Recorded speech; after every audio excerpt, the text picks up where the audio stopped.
Hey everyone, it's Captain Hunter just coming at you again. Kind of wanted to jump in and just chime in just for a little bit, just to talk about what I see as a troubling trend that's going on. I did a podcast. Anybody who doesn't know, I have a podcast called Captain Hunter's Podcast. You can be reached anywhere, but I didn't really come to push that. What I really want to talk about is a situation that I see that's going on where many people are very critical about law enforcement, but not really willing to step up and be a part of the solution rather than part of the problem. It is so easy to sit back and to criticize and critique and say what other people should be doing in these circumstances and in these situations.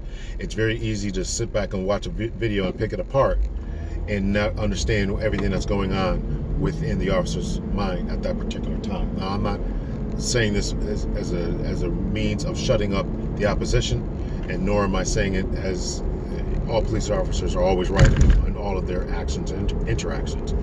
What I am saying is that the best way to make any type of changes, the best way to be a part of any type of solution is to be a part of the solution and not part of the problem. It's easy to sit back on the sidelines and criticize and critique teachers and politicians and doctors and lawyers and judges and say what they should be doing, and particularly for law enforcement. Everybody's always got an opinion about that. So my point is that if you have the mental capacity, the physical capacity, the psychological capacity, then why don't you consider a career in law enforcement?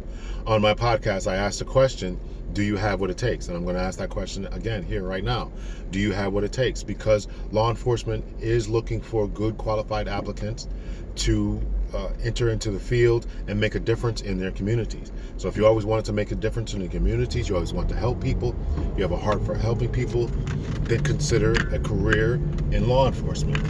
So that is all I really want to talk about today, just to try to get it in plant the seed in people's minds that it's easy to sit back and criticize and critique, but to actually get up and do something is a very different story.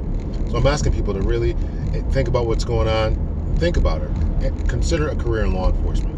Before I left the department, I went on a college spree, a recruitment spree, in which I was out there trying to get people to join the department, talking to different college-age kids, and many of them said, "No, I'm in school," as if I didn't understand that you were in school. I see you walking through the halls, and I'm at the school, whatever.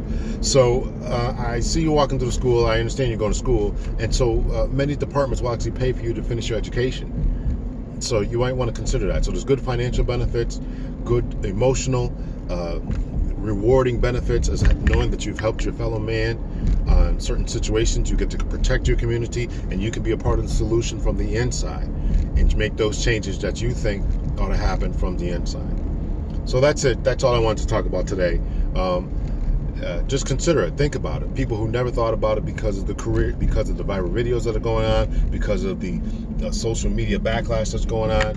I'm asking you to change your way of thinking about that. Be a part of the solution. Don't just sit back and say, okay, I'll take a hands-off approach. No, take a hands-on approach. We need that in every walk of life. We need people to step up in every walk of life and be a part of the solution and not a part of the problem. So that's it, ladies and gentlemen. I hope you guys enjoyed this. Please do check out my podcast, Captain Hunter's Podcast, and just really consider a career in law enforcement. So that's it for now. Take care.